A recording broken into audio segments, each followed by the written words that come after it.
Kalau kita bercakap tentang bola sepak Malaysia hari ini, satu nama yang memang selalu muncul dalam perbincangan besar ialah TMJ, Tunku Ismail Idris. Tunku Ismail Idris bukan sekadar nama, tetapi satu figura yang sering dikaitkan dengan idea perubahan besar dalam struktur bola sepak negara. Dan hari ini kita akan bincang satu topik yang sangat panas. 3 sebab kenapa idea yang dikaitkan dengan TMJ ini boleh ubah Malaysian Super League secara total. Tapi kita kena jelas dari awal, ini bukan berita rasmi yang sudah dilaksanakan. Ini lebih kepada analisis, perbincangan, dan idea yang sering disebut dalam dunia bola sepak Malaysia. Sebab itu, jangan ambil sebagai fakta mutlak, tapi sebagai satu kemungkinan masa depan yang boleh ubah liga kita. Sekarang bayangkan Malaysian Super League bukan lagi liga biasa, tapi liga yang lebih kompetitif, lebih profesional, dan lebih dekat dengan standard Asia. Sebab pertama yang ramai orang bincang ialah soal struktur pengurusan liga. Sekarang ini, banyak peminat rasa sistem pengurusan masih perlukan penambahbaikan besar. Kalau ada model pengurusan yang lebih bebas dan profesional seperti liga-liga besar luar negara, mungkin keputusan akan lebih cepat, lebih telus, dan lebih efisien. Apa pendapat anda kalau liga diurus seperti Premier League, di mana kelab ada suara besar dalam menentukan arah liga? Ini bukan benda kecil, sebab struktur pengurusan adalah tulang belakang kepada semua liga bola sepak. Kalau struktur lemah, walaupun pemain bagus, liga tetap tak berkembang. Itu realiti yang ramai peminat dah mula sedar. Sebab itu idea perubahan pengurusan ini sering dikaitkan dengan pembaharuan besar. Dan inilah sebab pertama yang boleh ubah keseluruhan Malaysian Super League. Sekarang kita masuk sebab kedua yang lebih menarik, iaitu pelaburan dan komersialisasi liga. Ramai peminat perasan, liga kita masih belum capai potensi komersial penuh. Walaupun ada peningkatan, tapi masih jauh dari liga top Asia. Kalau ada sistem yang lebih agresif dalam menarik penaja dan pelabur, mungkin kita boleh lihat peningkatan gaji pemain, fasiliti, dan kualiti siaran. Bayangkan kalau setiap perlawanan MSL dipasarkan secara global, dengan production berkualiti tinggi seperti Liga Jepun atau Korea, sudah tentu minat penonton luar negara akan meningkat. Dan ini akan bawa duit masuk ke dalam liga. Bila duit masuk, kelab boleh bina akademi lebih baik, boleh beli pemain lebih berkualiti, dan naikkan standard permainan. Ini bukan sekadar impian kosong. Ini adalah model yang sudah berjaya di banyak negara.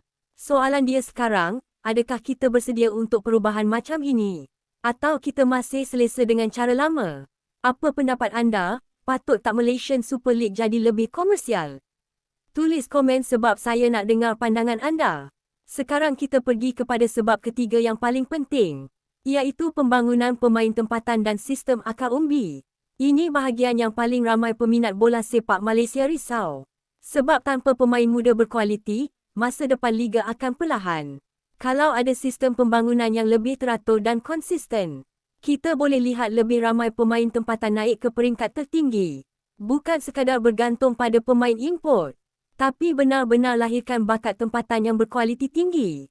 Bayangkan setiap kelab wajib ada akademi yang kuat, dan pemain muda diberi peluang sebenar dalam perlawanan liga. Ini akan ubah cara kita lihat bola sepak Malaysia, dari sekadar liga hiburan kepada liga pembangunan sebenar. Sebab itu ramai yang kata reformasi dalam struktur liga sangat penting. Bukan hanya untuk hari ini, tapi untuk 10 tahun akan datang. Kalau kita tak mula sekarang, kita akan ketinggalan. Sebab negara lain dah bergerak jauh ke depan. Tapi kalau perubahan ini berjaya dilakukan dengan betul, MSL boleh jadi antara liga paling kompetitif di Asia Tenggara. Sekarang kita tengok secara jujur. Adakah perubahan besar ini mudah untuk dilakukan? Jawapannya, tidak mudah langsung. Sebab setiap perubahan besar pasti ada cabaran. Ada pihak yang mungkin setuju, ada yang mungkin tidak. Itu normal dalam dunia bola sepak dan pengurusan sukan. Tapi apa yang penting ialah arah tuju yang jelas. Kalau visi itu kuat, perubahan boleh berlaku secara perlahan tapi pasti. Kita pernah lihat Johor Darul Ta'zim naik dengan sistem tersusun. Dan itu jadi contoh kepada banyak kelab lain di Malaysia. Sekarang persoalannya, boleh tak model itu diperluaskan ke seluruh liga? Atau hanya kekal di satu kelab sahaja? Ini perbincangan yang sangat besar sebenarnya. Sebab ia melibatkan masa depan bola sepak negara. Kalau kita lihat dari sudut peminat, mereka hanya mahu satu perkara, iaitu liga yang lebih menarik, lebih kompetitif dan lebih adil. Sebab tanpa persaingan sihat, liga akan jadi kurang menarik dan penonton akan hilang minat secara perlahan. Apa yang kita perlukan sekarang ialah keseimbangan antara profesionalisme, pelaburan dan pembangunan akar umbi. Kalau tiga elemen ini berjaya digabungkan, MSL boleh berubah menjadi liga yang sangat kuat. Tapi semua ini masih dalam perbincangan. Belum ada jaminan ia akan berlaku sepenuhnya. Jadi penting untuk kita sebagai peminat kekal realistik. Tapi pada masa sama tetap berharap kepada perubahan positif. Sekarang saya nak tanya anda secara jujur. Kalau anda diberi kuasa untuk ubah MSL, apa perkara pertama anda ubah? Adakah pengurusan liga, atau struktur kelab, atau fokus kepada pemain muda? Tulis pendapat anda di ruangan komen. Sebab saya betul-betul nak tahu pandangan peminat sebenar. Bola sepak ini bukan hanya tentang satu orang atau satu kelab. Ia tentang seluruh ekosistem yang bergerak bersama. Kalau satu bahagian kuat, tapi yang lain lemah, keseluruhan sistem tetap tidak stabil. Sebab itu idea pembaharuan besar sering jadi topik hangat. Dan TMJ sering dikaitkan dengan perbincangan ini. Walaupun begitu, kita kena ingat satu perkara penting.